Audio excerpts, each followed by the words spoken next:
Dipancarluaskan dari Jalan Sudirman Ruteng. Anda masih mendengarkan 90,4 MHz RSPD Suara Manggarai.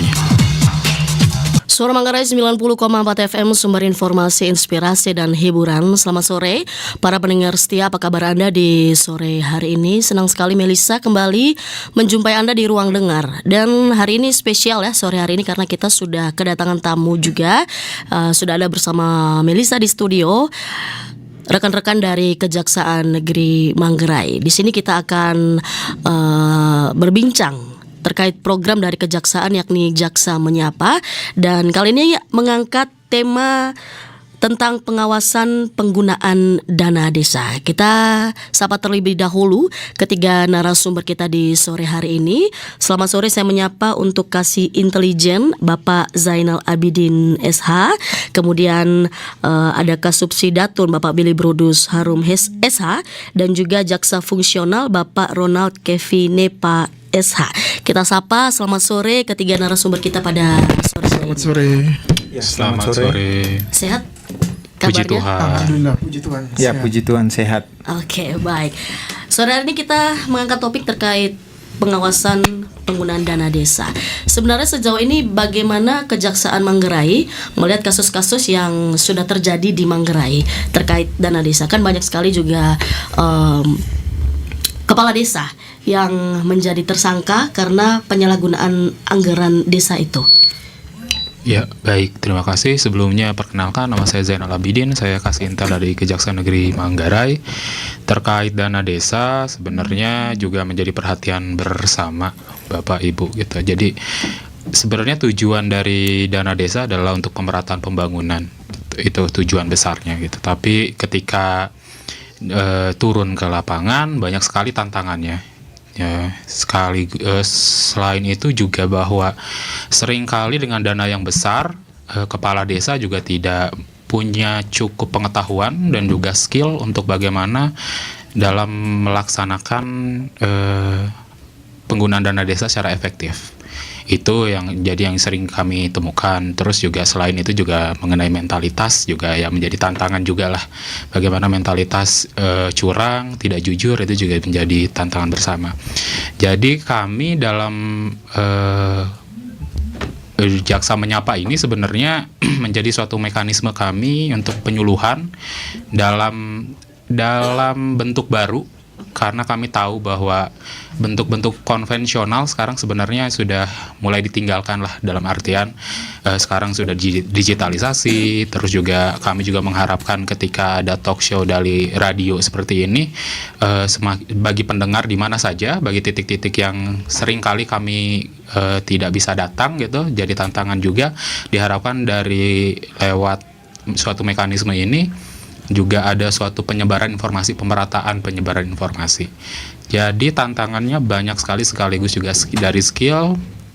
Kami juga banyak pengaduan di kami juga membuka hotline pengaduan. Ada nomor handphone kami juga yang menjadi suatu sarana pengaduan. Selain itu juga kami sering berkoordinasi dengan APIP, dalam hal ini inspektorat. Terus kami juga sering koordinasi dengan PMD, bagaimana melakukan penyebaran informasi secara merata, dan ini juga salah satunya. Kami juga sudah punya beberapa perkara yang inkrah terkait dana desa yang sudah kami sidangkan, sudah kami eksekusi juga kepala desanya, bendahara, PPK, dan lain-lain. Tapi juga ada beberapa juga yang pengaduan yang sedang kami jejaki informasinya, apakah kebenarannya benar atau tidak. Terus juga adakah upaya hukum, ataukah misalnya ada hanya misalnya mengenai kesalahan administrasi gitu. Jadi kesalahan administrasi juga menjadi beberapa temuan. Kalau kesalahan administrasi kami juga memaklumi lah. Jadi kami juga ada suatu mekanisme restoratif justice yang kalau misalnya memang bisa dikembalikan dananya, itu juga jadi opsi.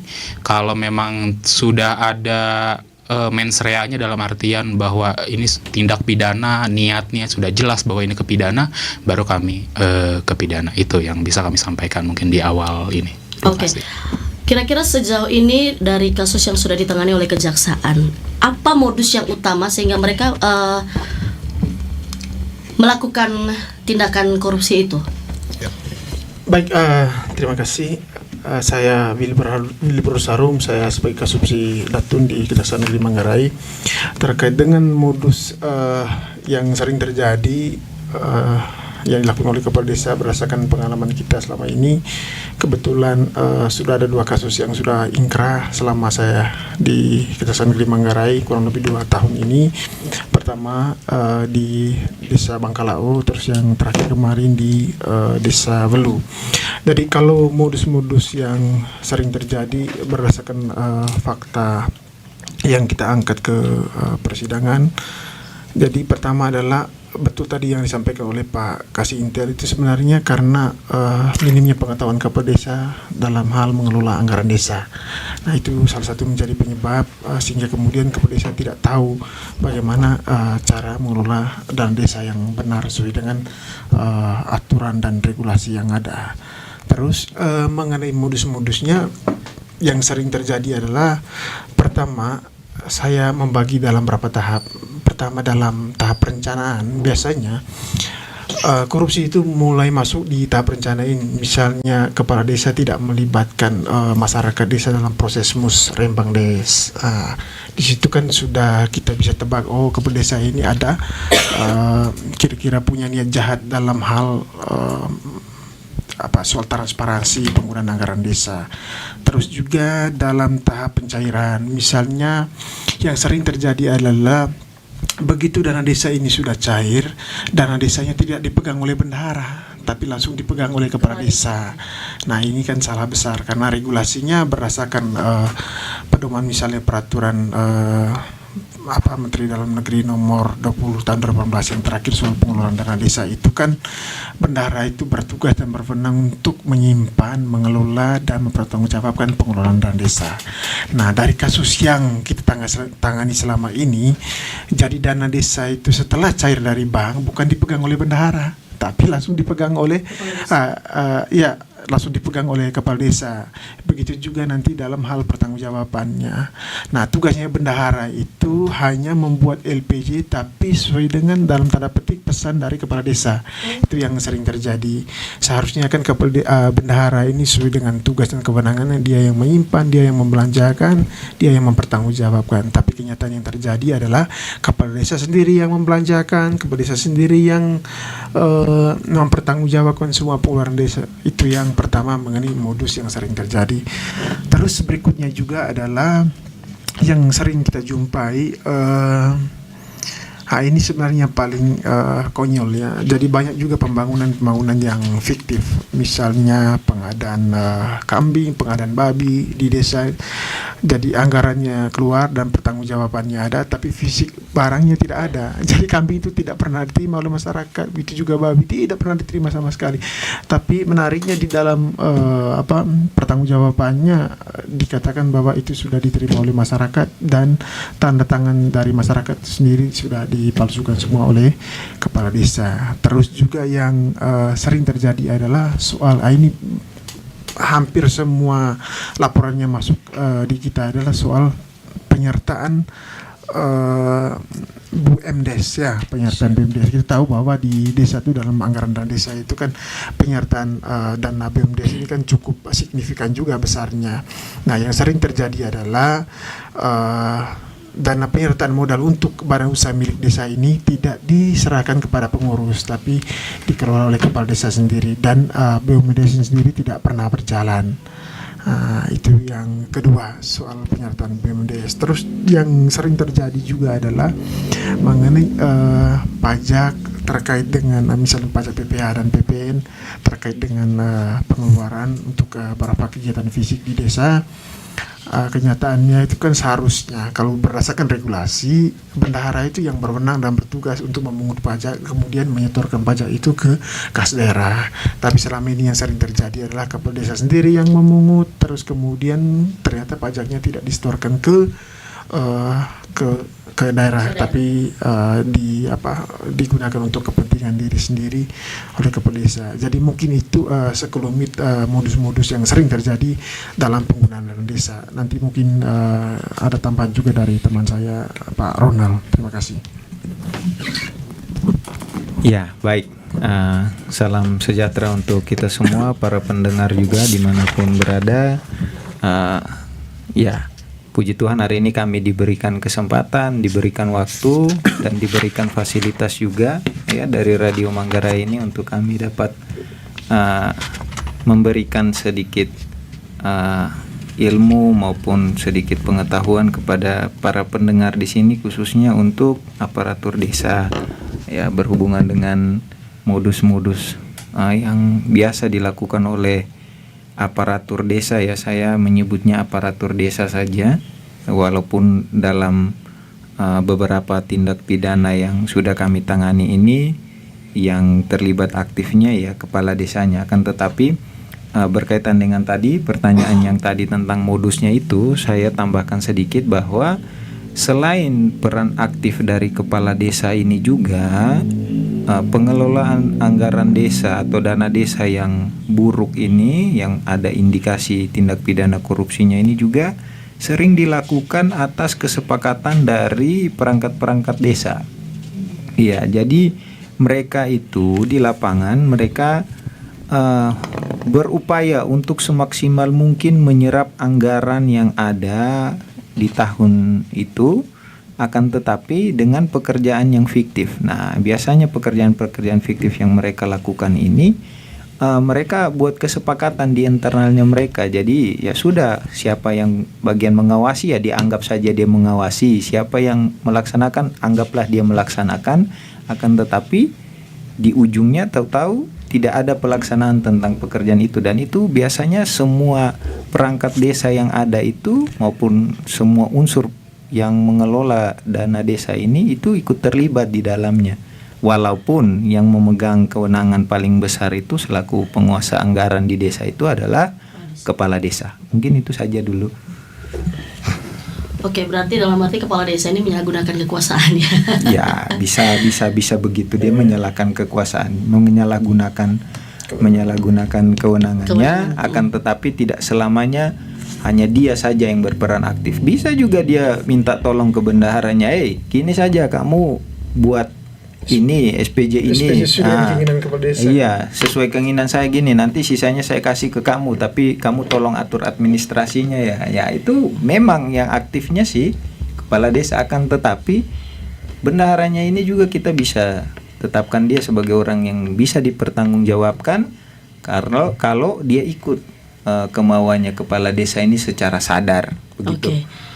Baik, selama ini yang melaporkan ke pihak kejaksaan itu apakah dari masyarakat atau ada juga yang dari aparatur desa sendiri yang melaporkan kejanggalan-kejanggalan yang dilakukan? Iya, baik. Sebenarnya kami di kejaksaan paling banyak kalau informasi pasti pengaduan dari masyarakat dulu. Okay. Masyarakat yang dari desanya tersebut, dia yang melihat bahwa pembangunan stagnan, terus juga ada beberapa yang dianggarkan ya terutama ada informasinya jelas di kantor desa, sementara di lapangannya tidak ada. Banyaknya itu sebenarnya kami. Terus kami juga sangat dibantu pertama pasti dari informasi lewat pers, media pasti kami juga sangat banyak membantu kami mengenai informasi. Terus dari informasi itu kami jajaki juga untuk bagaimana kebenaran informasinya. Terus juga selain itu juga ada beberapa yang dari selain itu juga ada beberapa yang kami lihat sendirilah di lapangan. Kan kami juga sering kali beberapa kali ke desa tertentu ada kegiatan apa, dan kita lihat kenapa ada pembangunan yang dirasanya harusnya sudah selesai dari pamparan informasi, terus kenapa ada beberapa yang mangkrak, gitu juga bisa kami dalami. Jadi informasi bisa datang dari mana saja gitu. Tapi yang paling banyak sampai saat ini memang dari pengaduan masyarakat itu sendiri. Oke, baik. Mungkin bisa dijelaskan juga kepada masyarakat dari segi hukumnya sendiri. Bisa dijelaskan pasal-pasal berapa saja atau berapa yang akan dikenakan atau sanksi yang dikenakan kepada kepala desa ketika kepala desa itu sudah tetapkan sebagai tersangka. Baik, terima kasih. Jadi untuk pasal yang sering digunakan oleh APH, aparat penegak hukum, baik itu penyidik maupun dari kami kejaksaan, itu biasanya di pasal 2 dan pasal 3 Undang-Undang nomor 31 tahun 99 junto Undang-Undang nomor 20 tahun 2001 tentang pemberantasan tindak pidana korupsi. Jadi pasal 2 dan pasal 3 ini pasal, kalau istilah orang itu pasal sapu jagat, artinya pasal yang paling sering digunakan oleh penegak hukum untuk menjerat pelaku tindak pidana korupsi. Nah, bedanya apa? Pasal 2 itu dia bicara mengenai perbuatan melawan hukumnya, terus yang pasal 3 dia bicara tadi seperti yang Mbak sampaikan, bicara soal penyalahgunaan kekuasaan. Jadi perbedaannya di situ. Jadi perbuatan melawan hukum itu apa? Perbuatan melawan hukum itu melanggar peraturan, misalnya peraturan pengelolaan keuangan desa dari Menteri Dalam Negeri yang misalnya nomor 20 tahun 2018, terus juga misalnya peraturan Bupati Manggarai yang turunan dari peraturan Menteri Dalam Negeri ini soal pengelolaan keuangan desa. Nah, ketika misalnya dari aturan-aturan itu, dari regulasi tersebut ada yang dilanggar, maka perbuatan tersebut bisa dikualifikasikan sebagai perbuatan melawan hukum yang masuk dalam kualifikasi pasal 2 Undang-Undang Pemberantasan Tindak Pidana Korupsi. Terus berikutnya juga biasanya juga disubsidiarkan atau dialternatifkan dengan pasal 3. Nah, pasal 3 itu isinya berbicara terkait dengan penyalahgunaan kekuasaan atau penyalahgunaan wewenang. Ya, penyalahgunaan kekuasaan atau penyalahgunaan wewenang itu biasanya itu untuk pejabat-pejabat yang mempunyai kewenangan. Nah, kepala desa itu sendiri kan dia merupakan pejabat yang dipilih oleh masyarakat dan mempunyai kewenangan dalam pengelolaan keuangan desa. Dia kan selaku pengguna anggaran dalam hal pengelolaan keuangan desa. Dan ketika dia misalnya menyalahgunakan kewenangannya dalam mengelola keuangan desa, misalnya tadi fungsi mengelola, menyimpan dan memanjakan uang yang ada di desa itu seharusnya merupakan tugas dari bendahara, tapi kenyataannya diambil alih oleh kepala desa, maka perbuatan tersebut dikualifikasikan sebagai penyalahgunaan wewenang atau penyalahgunaan kekuasaan, sehingga masuk dalam kualifikasi pasal 3 Undang-Undang Pemberantasan Tindak Korupsi. Jadi untuk perbuatan kepala desa sendiri memang yang sering dipakai adalah pasal 2 dan pasal 3 Undang-Undang Pemberantasan Tindak Pidana Korupsi. Nah, sedikit saya informasikan juga, memang di pasal 2 dan pasal 3 ini kan, untuk pasal 3 sendiri ancaman minimalnya itu kan 4 tahun. Ya, kalau dia melanggar pasal 3 ancamannya 4 tahun dan ancaman maksimal bisa seumur hidup atau penjara maksimal 20 tahun. Terus kalau dia melanggar pasal 3 penyalahgunaan wewenang, ancaman minimalnya hanya setahun dan ancaman maksimalnya adalah seumur hidup atau pidana penjara paling lama 20 tahun. Seperti itu. Oke. Baik. Terkait tadi yang saya simak tadi, ketika ada bendahara membantu kelancaran dari si kepala desa ini, apakah kemungkinan juga si bendahara juga ditetapkan sebagai tersangka? Padahal dia hanya membantu ini dalam perintah lah. Ya. Baik ya, jadi terkait dengan bendahara ini yang membantu kepala desa dalam tindak pidana korupsi ini, tidak serta-merta bantuannya ini akan kita kategorikan sebagai perbuatan melawan hukum ataupun perbuatan yang berindikasi pada tindak pidana korupsi. Okay. Ya, sebelumnya saya jelaskan dulu kalau perbuatan atau tindak pidana korupsi ini adalah perbuatan atau tindak pidana yang jarang sekali dilakukan oleh hanya satu orang. Ya, itu dulu. Terkait dengan tadi bendahara yang membantu kepala desa, bisa kita kenakan dia, bisa kita jadikan dia sebagai tersangka ataupun terdakwa ya, apabila pada waktu penyidikan kita menemukan ada unsur melawan hukum dari dia, ada unsur kesengajaan yang dilakukan oleh bendahara ya. Maksudnya begini, singkatnya begini. Bendahara ini tahu tugas pokoknya. Oke. Ya. Dia tahu bahwa harusnya dia yang simpan uang. Dia tahu bahwa yang harusnya melakukan pertanggungjawaban itu adalah bendahara. Tetapi di waktu diminta oleh si kepala desa, kamu tolong buatkan pertanggungjawaban untuk kegiatan ini, ya, dia mengiyakan tanpa dia pernah menolak. Nah, dari situ kita bisa tahu bahwa oh, ternyata si bendahara ini juga punya niat, dia punya kesengajaan untuk membantu si kepala desa ini untuk melakukan tindak pidana korupsi. Beda halnya apabila ketika dia dimintai pertanggungjawaban terus dia masih sempat mengelak, dia tidak mau melakukan apa yang diperintahkan oleh kepala desa, misalnya dengan alasan bahwa Pak Kepala Desa, saya tidak mau buat pertanggungjawabannya karena bukan saya yang membayarkan uang itu dan saya tidak tahu kegiatannya, sehingga saya tidak mau membuat pertanggungjawabannya. Di kemudian hari apabila ditemukan ada pertanggungjawaban terhadap kegiatan itu, ya berarti kita tidak bisa menyalahkan bendahara ini walaupun itu tugas dia. Oke. Ya, karena pada dasarnya dia sudah menolak dan tidak ada niat dari dia untuk membantu si kepala desa ini untuk melakukan tindak pidana. Ya, begitu dulu. Mungkin saya tambahkan ya sedikit, ini menarik. Jadi saya tambahkan dari Pak Ronald, dari dua kasus yang saya sebutkan tadi yang sudah kita tangani dan sudah ingkrah. Pertama yang di desa Bangkalao ya. Bangkalao itu kan kepala desa sendiri yang jadi tersangka. Terus kalau yang di desa Welu ada dua orang, kepala desa dan bendahara. Nah, mungkin ada orang yang bertanya kan, kenapa kok di desa Bangkalao hanya kepala desa sendiri, sementara di desa Welu bendahara dan kepala desa.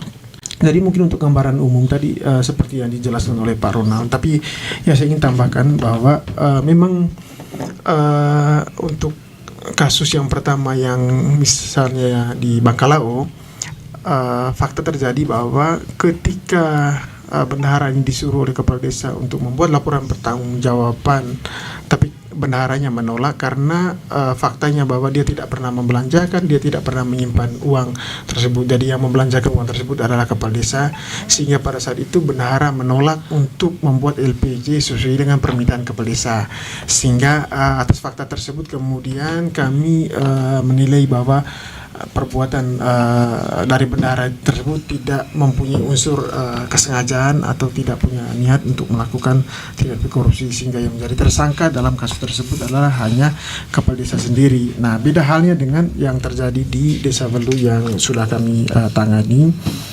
Memang bendahara ini dia tidak mendapatkan keuntungan sepeser pun atau tidak mendapatkan menerima uang dari kepala desa. Tapi yang jadi masalahnya adalah ketika membuat laporan pertanggungjawaban diperintahkan oleh kepala desa, si bendahara ini dia mengiyakan. Jadi dia membuat laporan pertanggungjawaban itu sesuai dengan keinginan atau permintaan dari kepala desa.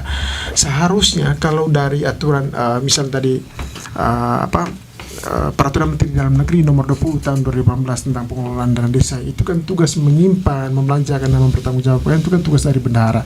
Ketika misalnya yang membelanjakan, yang menyimpan, yang membuat kepala desa, seharusnya di situ bendahara harus mempunyai kuasa untuk menolak. Bilang saja, Pak Kepala Desa ini saya tidak mau bertanggung jawab kalau saya membuat LPJ sementara saya tidak pernah menyimpan dan membelanjakan uang. Tapi kalau misalnya bendahara desa menuruti permintaan dari kepala desa ini, maka secara tidak langsung bendahara itu turut serta atau turut terlibat dalam kerjasama sehingga memuluskan perbuatan curang yang dilakukan oleh kepala desa itu. Memang mungkin ada yang bertanya, tapi kan bendahara tidak makan uang, bukankah korupsi itu harus makan uang, harus mendapatkan keuntungan? Itu sebenarnya salah persepsi seperti itu. Karena apa? Jadi rumusan yang ada di dalam tindak pidana korupsi itu kan memperkaya diri sendiri atau orang lain, dia bersifat alternatif. Jadi kalau misalnya perbuatannya dia terus orang lain diperkaya, maka orang yang melakukan perbuatan ini bisa dimintai pertanggungjawaban pidana walaupun dia tidak mendapatkan keuntungan sepeser pun dari kerugian negaranya. Jadi walaupun orang lain yang mendapatkan keuntungan tapi dia sendiri tidak mendapatkan keuntungan, dia bisa dimintai pertanggungjawaban pidana sepanjang perbuatannya itu menyebabkan orang lain menjadi kaya. Begitu. Oke. Kita boleh baca ada pertanyaan dari pendengar. Oke, boleh nambah dikit? Silakan.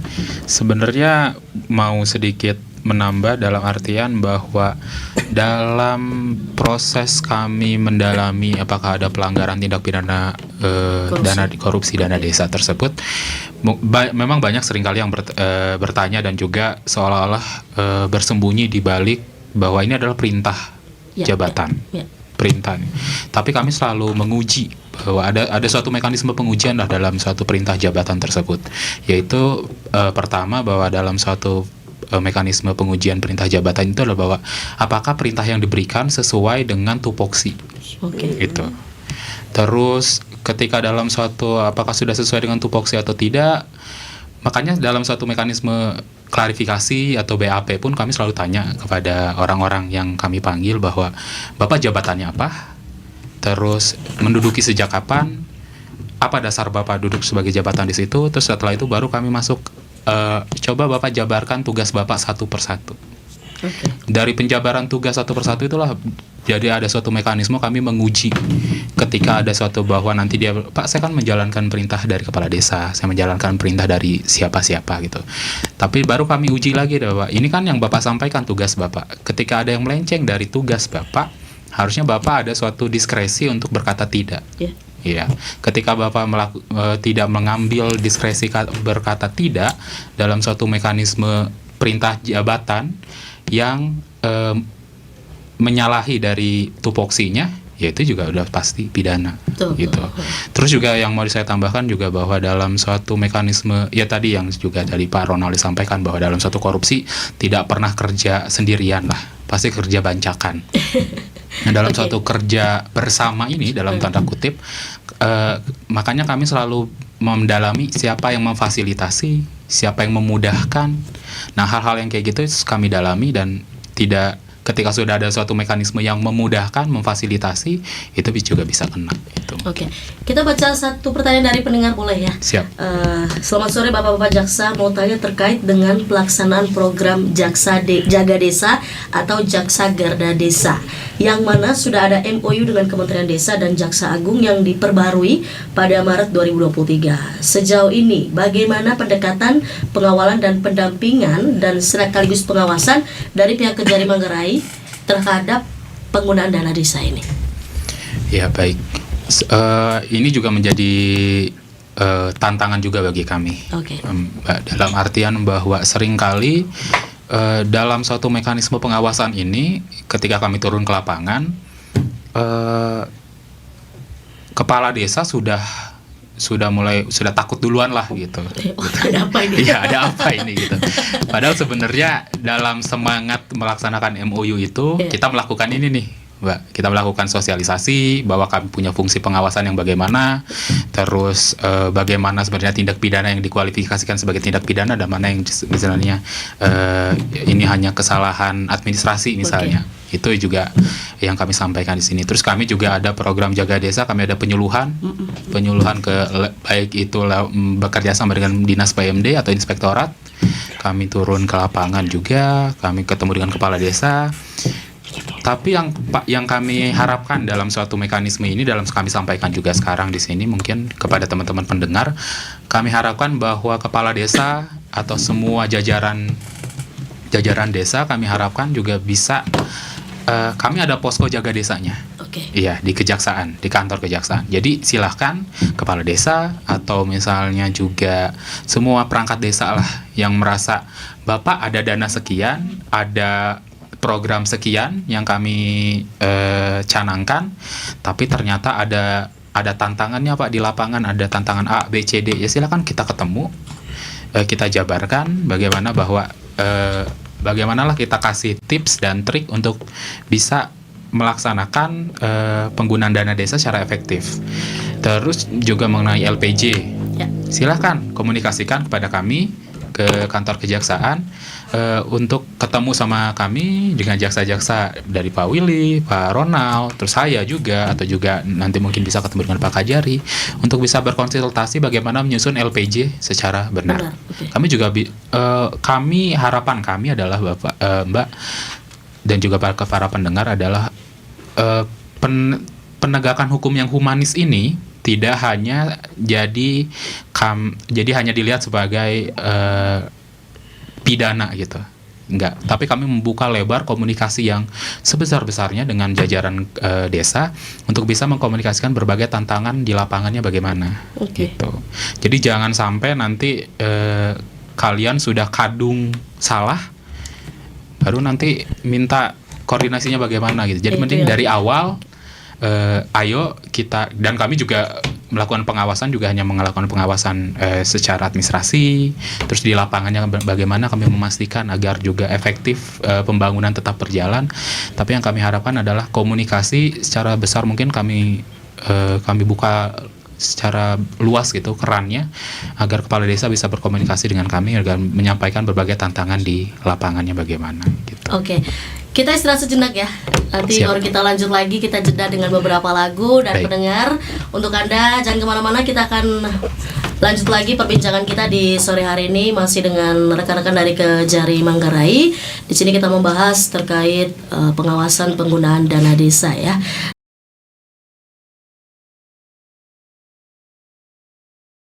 Masih di Suara Manggarai 90,4 FM, para pendengar masih bersama Melisa di studio. Rekan-rekan dari Kejaksaan Negeri Manggarai, tadi kita sudah sedikit membahas terkait pengawasan dana desa, dan kita juga akan membahas bagaimana pencegahan ya, agar para kepala desa ini tidak melakukan tindak pidana korupsi begitu ya. Pak Willy dan rekan-rekan, sejauh ini bagaimana para pengawasan dari Kejari sendiri terhadap penggunaan dana desa itu, atau dari kasus-kasus yang sudah ada pengawasannya terhadap desa? Ya, baik. Terkait dengan pengawasan dana desa yang sudah dilakukan Kejaksaan Negeri Manggarai, ya seperti yang tadi disampaikan oleh Pak Kasih Intel, Pak Zainal, bahwa pengawasannya ini kita lakukan juga secara preventif ya. Jadi kejaksaan ini, sebagai informasi ya, kejaksaan ini punya dua peran yang sangat penting ya, satu di bidang preventif, satu di bidang represif. Jadi di bidang preventif itu kita akan melakukan upaya-upaya ya seperti ini, sosialisasi baik itu secara langsung, baik pun melalui media daring, terus juga ya mungkin kita bisa lewat media-media seperti ya seminar. Kemarin sempat kita laksanakan seminar juga, yaitu adalah bentuk dari upaya kami untuk melakukan pencegahan ataupun pengawasan terhadap penggunaan dana desa ini, karena seperti yang di awal tadi sudah disampaikan oleh Pak Zainal, itu memang dikarenakan ya latar belakang para aparatur desa ini yang bukan kurang mumpuni ya, maksudnya kurang menguasai ataupun mental dari aparatur desa ini yang tidak bagus ya, makanya bisa terjadilah tindak pidana korupsi yang terjadi di desa, khususnya terkait dengan pengelolaan anggaran desa ini. Oleh karena itu sosialisasi dari kami ini kami anggap sangat perlu, karena ya walaupun kami muncul dengan seragam dalam tanda petik pasti orang takut. Akan tetapi mau tidak mau harus kami muncul sebelum ada tindak pidana, karena satu juga tujuan dari sosialisasi atau pencegahan atau pengawasan kami inilah, karena itu kita bisa berandai-andai. Dana desa itu untuk satu desa itu setiap tahunnya itu 1 miliar lebih. Oke. Ya, 1 miliar lebih. Anggaplah yang dikorupsi itu setengah dari dana desa itu. Ya kan, 500-an juta. Ya, besar juga. Iya. Ya toh. Sementara apabila kita tidak melakukan sosialisasi, yang kita lakukan hanya penindakan ya. Ini saya informasikan kepada kita pendengar yang berbahagia hari ini, biaya kita kalau kita sidang dari Ruteng ini ke Kupang itu untuk satu perkara saja itu bisa hampir habis, itu bisa sampai 200-an juta. Itu negara anggarkan untuk kita bisa habis sampai 200-an juta untuk satu perkara saja. Kalau misalnya kita tempuh jalur represif yang tadi saya bilang itu, kita tindak, maka yang korupsi di sini secara tidak langsung adalah kami. Oke. Iya, karena kami cuma kejar 500 betul, di sana, tapi kami buang-buang uang negara. Jadi negara rugi. Secara tidak langsung negara rugi. Oleh karena itu memang pimpinan kami yang paling tinggi sudah memberikan instruksi lewat instruksi Jaksa Agung, itu tepatnya Insia nomor 5 tahun 2023, tentang optimalisasi peran Kejaksaan Republik Indonesia dalam membangun kesadaran hukum masyarakat desa melalui program Jaksa Garda Desa atau Jaga Desa. Oke. Ya, jadi kami ditugaskan oleh Jaksa Agung Republik Indonesia ini melalui bidang intelijen untuk kami dapat melaksanakan, ya, bisa berbentuk sosialisasi ataupun kayak tadi ada posko jaga desa di kantor, di mana di posko itu kita bisa menerima semua keluhan terkait dengan pengelolaan dana desa. Di sana sudah ada jaksa-jaksa yang siap untuk menampung semua aspirasi ataupun laporan yang masuk terkait dengan pengelolaan dana desa. Tapi jangan juga, ya kan, ini saya sampaikan untuk semua pendengar yang berbahagia, jangan juga menjadikan kejaksaan maupun instansi lain yang ditugaskan untuk melakukan penindakan pada bidang tindak pidana korupsi ini untuk menjatuhkan orang lain, ya. Ini saya sampaikan, ya, karena banyak laporan yang masuk ke kami tapi tidak ada dasar atau bukti yang kuat. Dia cuma datang saja, "Pak Jaksa, tolong si A ini lagi korupsi." Kita tanya, "Apa korupsinya?" Dia cuma bilang, "Karena waktu kami tanya anggaran dia tidak mau kasih tahu." Lah, kalau cuman itu dasarnya, itu bukan korupsi, itu namanya. Itu dia cuman sembunyi saja datanya dari orang lain. Dia belum tahu dia korupsi atau tidak. Jadi kadang-kadang ada oknum, ya, saya bilang oknum, ada oknum yang mau menjatuhkan mungkin lawan politik, ya. Mungkin mau menjatuhkan yang lagi menduduki jabatan sekarang dengan cara-cara seperti itu. Nah, mungkin di kesempatan yang berbahagia ini, kami selaku jaksa yang ditugaskan untuk jaga desa, kami berharap untuk tindakan-tindakan seperti ini, ya, kalau bisa jangan sampailah di kejaksaan. Oke. Mungkin ya, baik. Kalau boleh sedikit menambahkan, silakan, Mbak. Menarik mungkin tadi yang disampaikan oleh Pak Ronald tadi, gitu, bahwa memang dalam penegakan hukum sekarang kita selalu bicara mengenai efisiensi, baik itu anggaran, efisiensi waktu, dan lain-lain. Memang kami selalu juga berhitung dalam penegakan hukum, ya, dalam artian bahwa kerugian negara berapa, sementara dalam biaya penegakan hukum berapa. Itu memang selalu, ya, ini. Makanya dalam juga penegakan hukum yang humanis, yang jadi semangat dari Jaksa Agung dalam penegakan hukum sekarang adalah ada satu mekanisme restoratif justice tadi. Oke. Jadi memang suatu mekanisme restoratif justice ini akhirnya membuka peluang bahwa ketika memang sudah ada baik itu kesalahan administrasi ataupun ada mens rea-nya tindak pidana, kita ada suatu mekanisme pengembalian kerugian keuangan negara. Itu yang seringkali ketika nyampe ke masyarakat ini jadi isu yang kontroversial, gitu. Karena ditanya karena framingnya selalu jadi kejaksaan minta uang, padahal dalam konteks bahwa ini adalah pengembalian kerugian keuangan negara itu. Jadi kami juga pengembalian keuangan negara ini juga nanti diperhitungkan dalam tuntutan pidana. Nanti kami juga ada pedoman 3 2020, ya. Itu jadi ada suatu mekanisme penghitungan. Jadi kerugian negara berapa, pengembalian negara berapa persen. Jadi pidananya yang pantas buat mereka adalah berapa tahun. Nah, itu. Jadi kami juga pengen menyampaikan itu. Terus juga fungsi pengawasan, ya lagi-lagi kami sampaikan ada posko jaga desa. Silakan para kepala desa, aparatur desa yang ingin bertanya mengenai penyusunan LPJ atau mengenai ada pengaduan apa, silakan datang ke kami dengan membawa bukti-bukti pastinya. Baru nanti bukti-bukti juga kami verifikasi dengan bekerja sama lewat APIP, yaitu lewat inspektorat. Jadi kami tidak bisa serta-merta langsung ketika ada pengaduan, ketika ada informasi, ada indikasi tindak pidana, kami langsung turun dan langsung kami borgol ini kepala desa atau nyara. Tidak bisa juga. Ada pengawasan melekat atau pengawasan pertama yang dilakukan oleh inspektorat. Jadi kami selalu berkoordinasi dengan inspektorat. Ini ada laporan ini, coba bagaimana menurut kewenangan inspektorat atau kewenangan APIP untuk melakukan pengawasan internalnya dulu bagaimana, pengujian internalnya dulu bagaimana. Ketika mereka sudah melakukan pengujian internal, pengawasan internal, klarifikasi, juga audit kepada LPJ-nya dari kepala desa, baru nanti mengeluarkan rekomendasinya apa, apakah memang sudah ada indikasi atau tidak ada indikasi. Jadi itu jadi SIM kami. Semacam SIM untuk kami bisa jalan lah, bisa langsung turun ke lapangan, apakah kami bisa langsung melakukan pemanggilan atau kami cek lapangan dulu.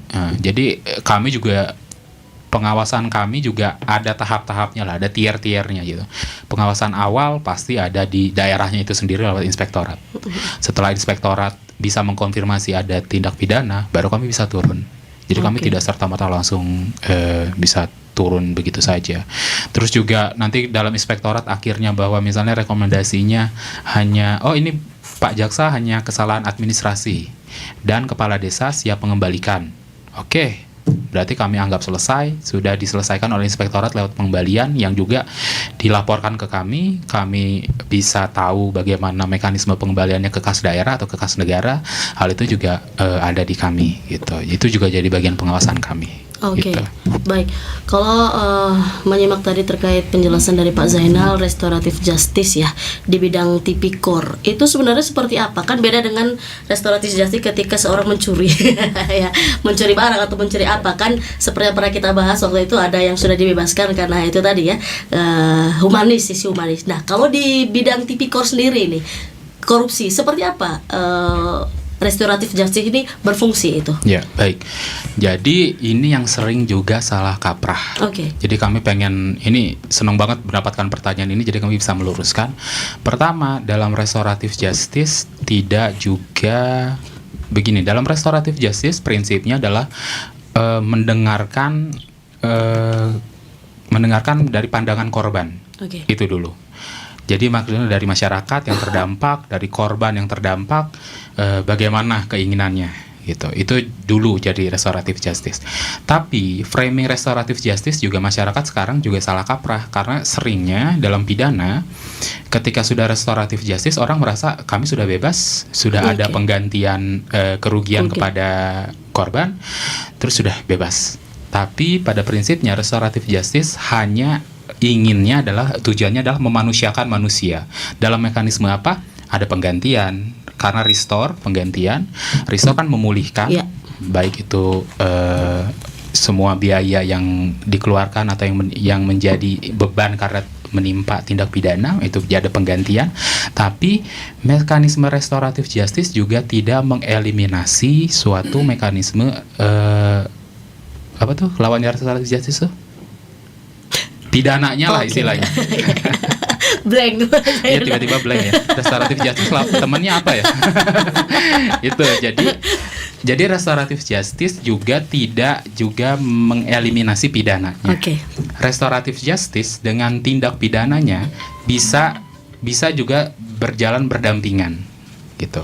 Makanya kami yang tadi kami juga sampaikan bahwa dalam restoratif justice tindak pidana korupsi yang kami kejar sebenarnya bukan suatu mekanisme bahwa ini orang yang penting sudah bayar dulu maka bebas atau tidak jadi di penjara. Tidak juga demikian. Makanya dalam restoratif justice kami kejar dulu kerugian negaranya berapa. Kerugian negara yang nyata, potensi kerugian negara apa? Potensi berarti dari titik sini ketika kedepannya belum ada kerugian nyata tapi kedepannya ada potensi kerugian apa juga itu jadi dipertimbangkan ya? Dipertimbangkan. Nah jadi ketika sudah muncullah kerugian nyata dan potensi kerugian, baru kami sampaikan kepada para terdakwanya. Dan kami juga ada yang tadi di Pedoman 3 2020 kami sampaikan bahwa ada suatu mekanisme matematikanya gitu. Bahwa dalam kerugian negara sekian, terus pengembalian kerugian negara yang berhasil misalnya bisa dikembalikan maksimal atau dikembalikan 50%, 75%, itu juga nanti berpengaruh kepada pidananya. Jadi tidak serta-merta ketika topengnya restoratif justice, jadi mereka merasa bahwa kita sudah bebas, enggak, tetap ada pidananya. Jadi restoratif justice juga bisa berjalan bersamaan dengan pidana. Ya, gitu. Ingat ya, namanya melaksanakan hukum atau kalau sudah bersalah ya bersalah aja begitu ya. Bersalah aja, tapi restoratif justice itu lebih ke tanggung jawabnya. Tanggung jawabnya ya, dikejar ini tanggung jawabnya yang dikejarnya tanggung jawab. Kita ke pertanyaan lagi nih Pak Zainal, atau mungkin bisa dijawab dengan teman-teman yang lain. Sebenarnya proses pelaporan dari masyarakat ini lewat pintu mana saja misalnya, ataukah bisa dilaporkan selain ke kejaksaan atau harus ke kejaksaan untuk kasus korupsi? Ya, baik, kalau kasus korupsi dan juga dana desa, Ya. kami kejaksaan punya fungsi penyidikan dan penyelidikan kasus pidana korupsi, terus tindak pidana khusus lainnya juga HAM kami juga punya. Makanya kami punya tindak pidana khusus. Di dalam bidang tindak pidana khusus, kami juga ada mekanisme pelaporannya bagaimana juga diatur. Kami Oke. punya fungsi itulah, gitu.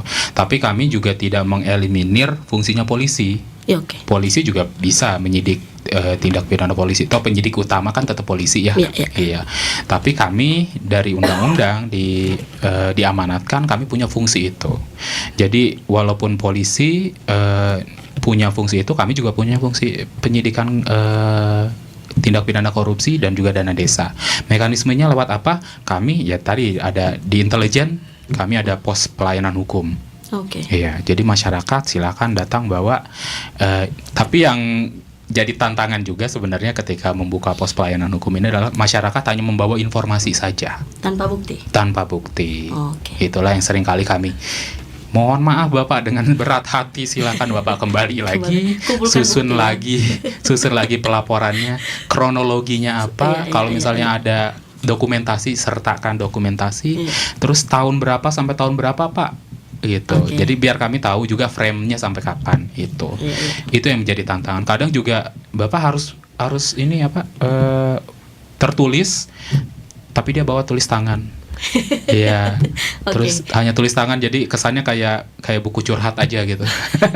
Itu juga kami Iya. jadi tantangan Iya, juga iya, gitu. iya, Makanya iya, kami iya. seringkali, Bapak mohon maaf, apakah bisa direvisi pelaporannya dalam bentuk oke lah kita terima laporannya tulisan tangan, tapi apakah ada bukti-bukti lain yang bisa dikirimkan ke kami, misalnya foto yang Bapaknya, karena itu juga menjadi tantangan. Makanya silahkan sampaikan, silahkan juga kami membuka keran informasi, keran diskusi sebesar-besarnya. Kami juga pengen lah kehadiran kami, Kejaksaan Negeri Manggarai juga hadir sebagai penegak hukum yang ramah gitu. Oke. Dalam artian kami tidak sebagai penegak hukum yang hanya kerjanya memborgol atau memasukkan ke lapas gitu ya, Iya, iya, iya. ke penjara, tapi kami juga pengen sebagai penegak hukum yang bisa diajak komunikasi. Itu harapan kami sebenarnya. Oke. Mungkin ada yang mau ditambahkan? Oh iya. Oke, baik. Baik, saya tambahkan sedikit terkait dengan siapa yang berhak menerima laporan ya. Tadi sudah dijelaskan, itu saya tambahkan bahwa kita juga tidak boleh lupa dengan rekan seperjuangan kita yang namanya lembaga yang namanya KPK. Nah, KPK. Tapi unggulnya kejaksaan itu ada di setiap kabupaten kota. Iya. Ya, bahkan ada kejaksaan, cabang kejaksaan juga yang hadir di wilayah administrasi kecamatan. Contohnya di Manggarai itu ada Capjari Riau, Rio, ya. cabang kejaksaan negeri Manggarai di Riau. Nah, dia lebih dekat. Ya, keunggulannya kami itu ya karena kami lebih dekat, jadi ya laporkan saja ke kami. Makan waktu dan biaya apabila yang mau melaporkan ini lapor ke KPK. Kejauhan. Betul, betul. Dianya ya lapor kejauhan, KP-nya datang sini Kejauhan juga. kejauhan juga hanya Iya. untuk melihat anggaran desanya itu. Iya, iya. Hanya memastikan anggaran desa ini dipakai betul atau tidak kejauhan. Betul, Jadi ya, betul. untuk yang paling dekat itu ada dua lembaga ini. Kalau kami sebagai pegawai atau insan adiaksa ya kami kejaksaan juga akan menerima setiap laporan. Pada dasarnya kami akan menerima setiap laporan terkait dengan tindak pidana korupsi khususnya pada dana desa. Iya. Demikian. Oke, baik. Bisa dijelaskan juga kira-kira tahapan pelaporan yang pasti ya, kalau misalnya masyarakat masukkan berkas begitu ya, dan bukti-bukti tadi ya. Baik. Yang perlu saya sampaikan dalam pos pelayanan hukum juga dalam pos pengaduan kami, pertama bapak atau ibu atau siapapun masyarakat yang mau melaporkan, mengadukan lah dalam konteks tindak pidana korupsi atau dana desa, silakan bawa tanda pengenal, terus juga bawa laporan kronologi Terus poin-poin apa sebenarnya yang menjadi atau terindikasi ada korupsinya? Kayak misalnya yang paling sering adalah kemarin adalah dana COVID, terus juga mengenai upah nakes, terus juga bantuan pembangunan rumah, iya, terus bantuan babi kayak gitu-gitu, itu juga banyak. Terus jalan itu juga banyak. Jadi silakan sampaikan kronologinya dengan jelas. Kalau misalnya ada foto lebih baik, foto di lapangannya bagaimana, itu jadi pembanding. Terus juga baru yang paling penting adalah kronologi dan juga bukti dan juga tanda pengenal dari yang bersangkutan. Karena nanti pengadu itu harus bisa mempertanggungjawabkan informasi yang jadi laporan pengaduannya itu kepada, pertama lewat inspektorat, pasti klarifikasinya di inspektorat. Setelah clear dari inspektorat, di kami pun nanti ada proses klarifikasi lagi gitu. Jadi memang secara bertahap demikian. Sebenarnya walaupun ribet sebenarnya kalau misalnya kita ceritakan gini, karena banyak meja lah istilahnya. Tapi suatu mekanisme ini penting agar sebagai mekanisme pengujian gitu. Jadi tidak serta-merta siapapun atau kabar burung pun harus kami tindak lanjuti gitu, tidak. Tapi semuanya harus punya dasar. Gitu. Mungkin saya tambahkan sedikit ya terkait dengan bukti tadi yang kalau bisa disertakan oleh pelapor, jadi biar tidak salah kaprah. Jadi bukti yang kami maksudkan adalah bukti indikasinya apa. Nanti kan takutnya kan masyarakat menilai bahwa ketika kita harus melapor, kita harus lengkapkan bukti-bukti apa terkait dengan tidak korupsi. Sementara kita tahu bahwa pelapor ini kan dia tidak mempunyai kewenangan melakukan upaya paksa, misalnya melakukan penyitaan, penggeledahan seperti itu. Yang berwenang adalah, kadang kan masyarakat menilai bahwa kan kejaksaan yang berwenang melakukan penggeledahan, kejaksaan berwenang meriksa, kejaksaan berwenang melakukan penyitaan. Kenapa tidak kejaksaan saja yang melakukan itu? Jadi yang kami maksud adalah bukan membebankan kepada pelapor untuk melengkapi semua atau sedetail mungkin terkait dengan laporan. Paling tidak ada indikasi. Misalnya, saya contoh terkait dengan pengadaan ternak kambing yang menurut misalnya pelapor bahwa ternyata ternak kambing itu tidak pernah diserahkan kepada masyarakat, tapi mereka mengetahui bahwa dalam laporan pertanggungjawabannya seolah dibuat bahwa kambing atau ternak babi tersebut sudah dibagi ke masyarakat. Nah, kan di daftar bukti itu kan tertera nama-nama masyarakat. Kalau misalnya si pelapor ini membuktikan bahwa si A, B, C sudah kita wawancarai dan sudah kita tanyakan, dan mereka membenarkan bahwa mereka tidak pernah menerima ternak kambing atau ternak babi dalam tahun anggaran, misalnya tahun anggaran 2020, 2021 seperti itu. Itu yang kami maksud. Jadi sama sekali tidak bermaksud membebankan kepada pelapor untuk melengkapi bukti-bukti sedetail mungkin, tidak seperti itu. Jadi sedapat mungkin tadi yang disampaikan oleh Pak Kasintel bahwa dalam laporan kronologisnya harus jelas, ya, indikasinya jelas, terus kalau bisa disertakan dengan bukti-bukti yang saya maksud tadi. Oke, baik, terima kasih Pak Willy. Kita ke pertanyaan terakhir ya untuk kesempatan talkshow kita di sore hari ini. Mungkin bisa diberikan saran atau masukan kepada para kepala desa ini agar tidak melakukan tindak pidana korupsi anggaran desa ini, supaya mereka juga sadar ya bahwa apa yang mereka lakukan nanti itu dapat berdampak begitu. Boleh, saya mulai saja, nanti ditambahkan oleh Pak Zainal dan Pak Ronald ya. Siap. Berdasarkan pengalaman dari kami dalam mengenai kasus yang sering terjadi tadi, misalnya kadang gini, kepala desa dia sudah melaksanakan kegiatan, tapi dia lupa mungkin terkait dengan bukti-bukti nota pengeluaran. Nah, itu juga menjadi temuan. Karena apa? Kadang kan mazhab yang dipakai oleh teman-teman pemeriksa, misalnya katakanlah inspektorat, dia melihat bahwa notanya tidak ada, dia tidak mengecek barangnya lagi apakah ada atau tidak. Ketika dia misalnya tanya pembelian laptop apakah ada notanya, tidak ada notanya, dia tidak cek lagi apakah ada laptop atau tidak. Nah, ketika tidak ada notanya itu dianggap sebagai kerugian. Nah, makanya hal seperti itu kalau misalnya ada pengeluaran belanja apa di desa, jenisnya barangnya harus disertakan dengan bukti-bukti, karena bukti itu menjadi penting dari dalam penyusunan laporan pertanggungjawaban nanti. Jadi saya pernah dulu tangani kasus di desa Belu. Dari salah satu item temuannya itu adalah bahwa di desa ada perjalanan dinas, tapi perjalanan dinasnya ini tidak disertakan dengan SPPD. Nah, tidak ada surat perintahnya, tidak ada juga nota hotelnya, nota makannya dan segala macam. Dan itu menjadi temuan. Menurut dia bahwa saya sudah sering melakukan kegiatan perjalanan dinas dari desa saya ke kabupaten. Tapi ketika ditanyakan oleh inspektorat termasuk kami di persidangan, bukti-buktinya ada tidak? Dia bilang memang tidak ada bukti, saya lupa. Nah, itulah. Ketika misalnya dia lalai untuk mengumpulkan bukti-bukti itu, pada akhir nanti itu menjadi temuan. Karena bicara korupsi ini kan salah satu ini kan bicara mengenai bukti itu. Ketika misalnya mendalilkan bahwa saya tidak melakukan korupsi, tapi dia tidak sertakan dengan bukti, nah itu bisa menjadi salah satu temuan. Terus yang kedua juga yang ingin saya sampaikan, seperti penjelasan saya di awal tadi, bahwa korupsi ini kan kadang dalam tahap perencanaan mulainya. Sedapat mungkin kalau bisa kepala desa dalam pembahasan Musrembang Des itu melibatkan semua unsur masyarakat, tokoh masyarakat yang ada di desa. Jangan sampai yang dipanggil untuk ikut rapat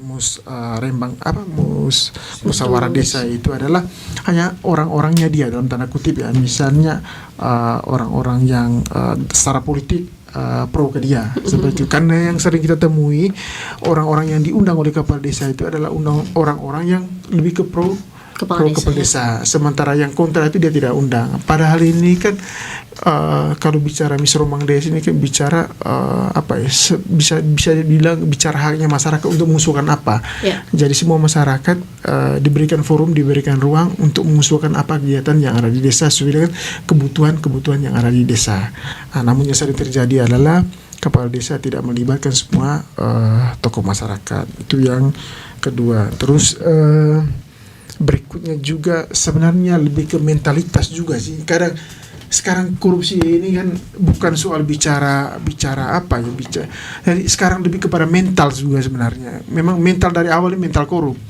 Iya, dari kalau sudah dari awal memang mental korup ya susah. Karena dalam otaknya dia itu ketika dia menerima anggaran ya seperti tadi misalnya ada bendahara, jadi dia tidak libatkan bendahara untuk menyimpan dan mengelola uang.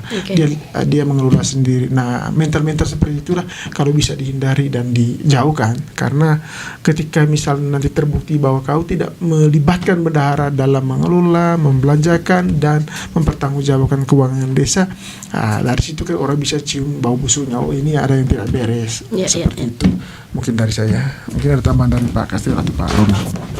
Ya, sedikit saja saya menambahkan ya terkait dengan mental yang tadi disampaikan oleh rekan saya Pak Willy. Ya, saran dari kami yang pertama kalau dari saya itu ya moralnya yang harus diperbaiki. Dan gaya hidup ya, karena seperti kita tahu kalau misalnya kantong kita tipis tapi kita mau menyaingi artis, bahaya. Nah, itulah yang bahaya. Maka segala hal akan kita lakukan ya. Itu mungkin mau cari 02 lagi itu kan bahaya lagi. Kan banyak juga fakta kepala desa ini kan. Iya kan, ada yang begitu juga. Saya belum temukan kalau itu. Itu temuan ini Willy sendiri ya, mungkin temuan Pak Willy. Tapi ya itu intinya moral dari aparatur desa ya. Saya tidak bilang kepala desa, tapi dari aparatur desa ini syukur puji Tuhan kalau moralnya bagus, pasti di bawah kepemimpinannya dia juga akan berjalan dengan bagus. Dan kemudian saran dari kami ya, apabila pihak desa maupun aparatur desa dalam mengelola anggaran desa atau dana desa ini mempunyai masalah ya, mereka dapat berkonsultasi, berkomunikasi dengan pihak kejaksaan kami punya instrumen di kejaksaan itu namanya bidang intelijen dan bidang datun. Ya, saya tadi mungkin bidang intelijen sudah disampaikan oleh Pak Zainal, ada posko itu jaga desa itu. Tapi kami juga punya instrumen yang namanya bidang datun, perdata dan tata usaha negara. Ya, di situ kita bisa saling curhat. Pak Jaksa, tolong dulu, saya kemarin mau melaksanakan kegiatan ini, cuman saya bingungnya harus mulai dari mana, gini. Nah, sama orang kejaksaan nanti akan diarahkan.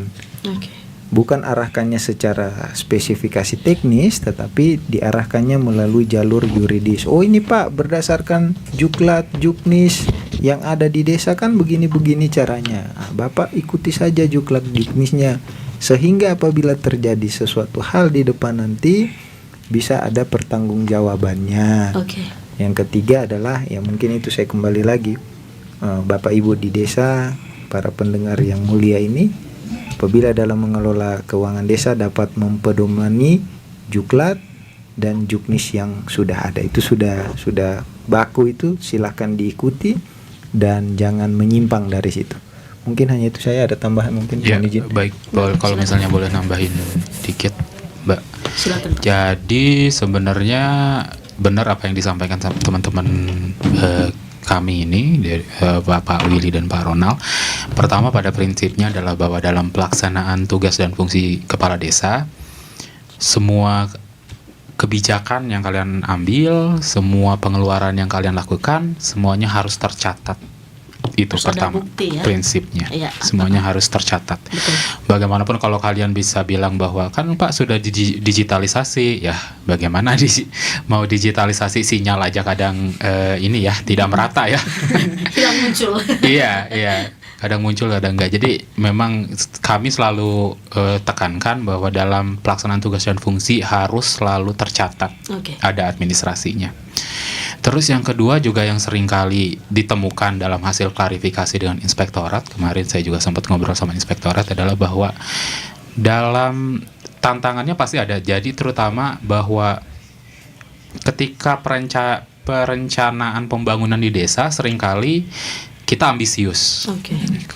Buat A, buat B, buat C, tapi ternyata ketika berjalannya proses pembangunan tersebut ternyata ada anggaran tidak mencukupi, terus juga ternyata tidak bisa diselesaikan karena anggaran tidak ada gitu. Nah, tapi semua mekanisme itu, semua tantangan itu di lapangan tidak ada suatu mekanisme komunikasi publik dengan masyarakat. Seringkali kepala desa ketika sudah ada pembangunan ternyata tidak selesai, ya sudah, tidak ada suatu mekanisme pemanggilan dari masyarakatnya lah untuk bahwa ini loh, kami sudah membuat ini, maksimal kami dari anggaran yang ada adalah segini, tapi ternyata faktanya di lapangan membengkak dan ternyata tidak bisa di-cover oleh anggaran kami. Jadi akhirnya tahun ini tidak bisa diselesaikan misalnya. Nah, itu seringkali juga kami ngobrol dengan inspektorat adalah bahwa kepala desa tidak melakukan suatu mekanisme komunikasi publik tadi. Karena pada prinsipnya dalam pembangunan, pertama perencanaan harus ada komunikasi publik. Di tengah pembangunan ada komunikasi publik. Selesainya pun harus ada komunikasi publik. Itu yang sering kali mereka lalai gitu. Jadi mereka jadinya mangkrak gitu aja. Tidak ada suatu mekanisme. Ayo kita, kalau kata nggak tahu saya bahasa sininya apa ya, tapi kalau bahasa Jawa Baratnya mungkin sarasehannya dulu lah, kita duduk bareng-bareng gitu. Kita duduk bareng-bareng. Bagaimana ini jalan keluar? Iya, kita duduk bareng-bareng. Ini faktanya di lapangan dengan dana sekian maksimalnya pembangunan adalah sekian. Terus bagaimana nih Bapak bahwa dalam tahun ini ternyata tidak bisa selesai dan kita akan upayakan untuk dianggarkan tahun depan. Nah, suatu mekanisme komunikasi itu yang sering kali luput, tidak dilakukan oleh kepala desa. Itu harusnya disampaikan. Jadi harusnya selalu ada forum komunikasi publik. Gitu. Itu mungkin. Baik. Ada satu pertanyaan dari pendengar, kita kembali ke belakang sedikit ini. Terkait dana desa juga ini sepertinya ada dari Kakak Jack ini. Ada salah satu kasus di Desa Hilihitir, Kecamatan Santarmisi Barat di tahun 2019 dulu. Proyek rabat dan deker yang melewati tapal batas desa, hampir puluhan meter proyek rabat dan deker tersebut masuk di wilayah desa tetangga. BPD Desa Hilihitir waktu itu melaporkan kasus tersebut ke inspektorat tapi tidak ada tindak lanjut. Itu kira-kira bagaimana? Baik, sebenarnya ketika sudah dilakukan oleh inspektorat, Ya. awalnya sudah tidak dilakukan oleh inspektorat, kami kalau informasinya tidak melalui kami, Oke.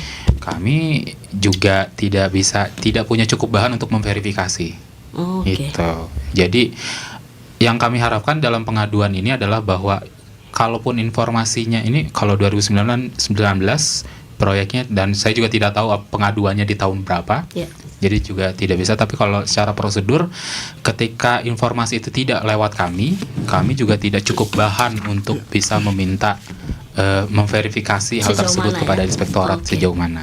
Jadi makanya dalam proses pengaduan pun, baik itu misalnya masyarakat lebih percaya ke inspektorat misalnya, Ya.